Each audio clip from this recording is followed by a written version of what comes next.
அண்ணா வல்வில்லோரி காலத்தில் ஆட்சி செஞ்சப்போ அவர் வந்துட்டு நாமக்கல்லை சுற்றி நிறையா ஃபார் எக்ஸாம்பிள் எனக்கு வந்து 5 கோயில் கட்டினதா சொல்லியிருக்காங்க. ஈஸ்வரன் கோயில் வந்து அதை பற்றி உங்களுக்கு என்னென்ன தெரியும்? அவர் பார்த்தீங்கன்னா 8 கோயில் கட்டிருக்காருங்க.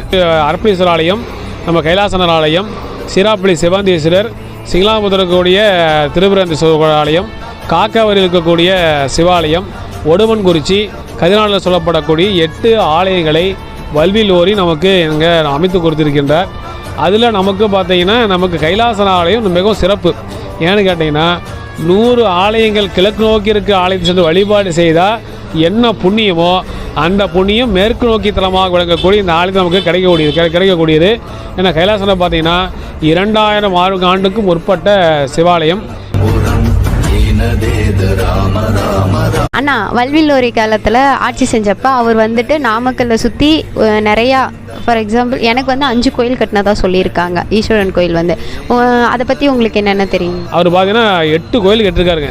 அரப்பளீஸ்வரர் ஆலயம், நம்ம கைலாசனர் ஆலயம், சிராப்பள்ளி சிவாந்தீஸ்வரர், சிங்களாபுரக்கூடிய திருபுரந்தீஸ்வரர் ஆலயம், காக்காவரியில் இருக்கக்கூடிய சிவாலயம், ஒடுமன்குறிச்சி, கதிரானில் சொல்லப்படக்கூடிய 8 ஆலயங்களை வல்வில்லோரி நமக்கு இங்கே அமைத்து கொடுத்திருக்கின்றார். அதில் நமக்கு பார்த்தீங்கன்னா நமக்கு கைலாசன ஆலயம் மிகவும் சிறப்பு. ஏன்னு கேட்டிங்கன்னா 100 ஆலயங்கள் கிழக்கு நோக்கி இருக்க ஆலயத்தை சென்று வழிபாடு செய்தால் என்ன புண்ணியமோ அந்த புண்ணியம் மேற்கு நோக்கி தலமாக விளங்கக்கூடிய இந்த ஆலயத்தை நமக்கு கிடைக்கக்கூடியது. ஏன்னா கைலாசனை பார்த்தீங்கன்னா 2000 ஆண்டுக்கு முற்பட்ட சிவாலயம்.